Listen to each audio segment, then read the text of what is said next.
Ivoiriens, Ivoiriens, enfants légitimes de la Côte d'Ivoire libre, éternelle et sacrée, digne héritier de cette nation que la nature a choisie pour être un modèle de rédemption pour les peuples opprimés, Ivoiriens, Ivoiriens, éclat de la Côte d'Ivoire, lumière des nations, mesdames, messieurs.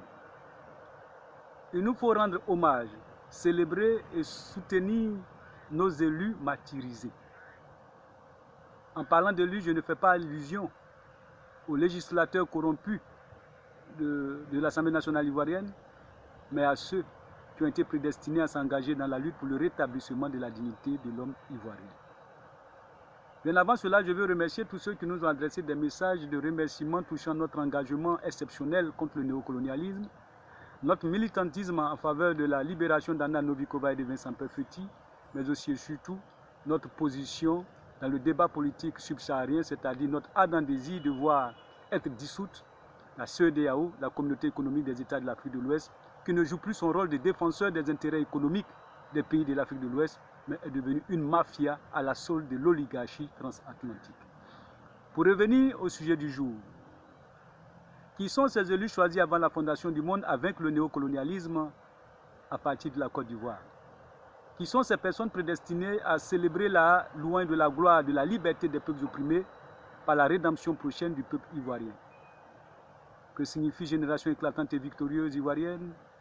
Qui sont ces femmes et ces hommes qu'on appelle enfants de la révélation prophétique de Félix Houphouët-Boigny?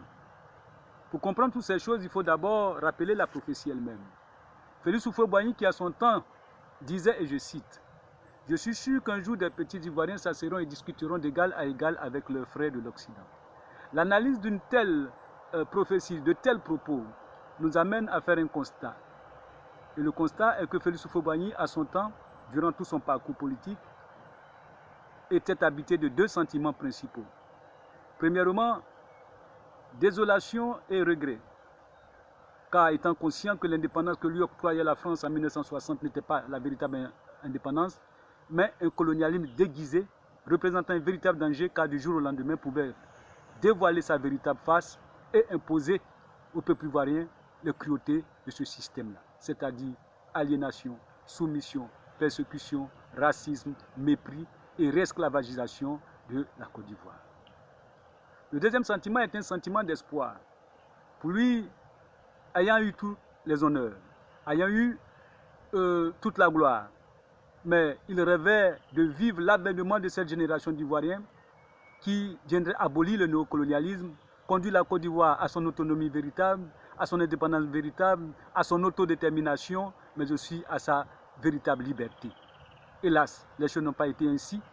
Il n'a pas vu vivre l'avènement de cette génération, mais il a vu cet avènement de loin, il a salué et s'en est réjoui. Mais qui sont ces enfants constituant la génération éclatante et victorieuse ivoirienne? Ce sont ceux qui sont passés par les 5 étapes de la maturité concernant l'accomplissement d'une mission.